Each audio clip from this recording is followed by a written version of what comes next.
Salut les dormeurs. Elle a 23 ans, elle s'appelle Clotilde, elle est étudiante.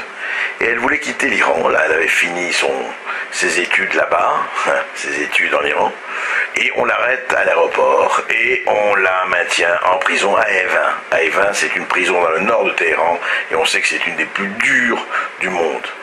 Et voilà, pendant que nous continuons à vaquer à nos occupations diverses et variées, valables ou non valables, légères ou lourdes, et voilà, la répression continue en Iran. Encore un pays de plus à ajouter à ces pays fascistes, répressifs, à ces dictatures, à ces intégrismes religieux merdiques qui sont en train d'emprisonner les corps et les âmes, à ces Bassidji dont heureusement, et grâce à Twitter et grâce au portable, on les voit envahir les maisons et en train de taper sur les hommes et les femmes et même les enfants.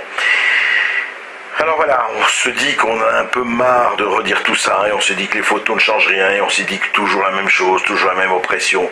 Mais ce qui est formidable quand même, ce qui vraiment devrait nous réjouir le cœur, c'est que cette génération d'Iraniens qui est née, qui a aujourd'hui 20 ans, qui est née donc après la prise du pouvoir par Khomeini et la République islamique, eh bien qu'est-ce qu'elle veut? Elle veut la liberté, elle veut respirer, elle veut pouvoir vivre à la hauteur de ses rêves.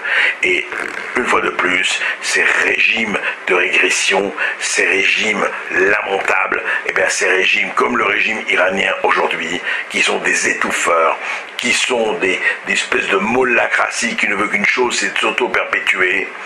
Ces gens-là qui maintiennent une économie exsangue malgré que ce soit le 3e producteur mondial de pétrole, voilà ce qu'est l'Iran aujourd'hui. Eh bien, conscient cet Iran-là, et quand vous passez à Paris, devant l'ambassade d'Iran, cracher devant, c'est la moindre des choses que vous pouvez faire. Alors les dormeurs, réveillez-vous et allez-y.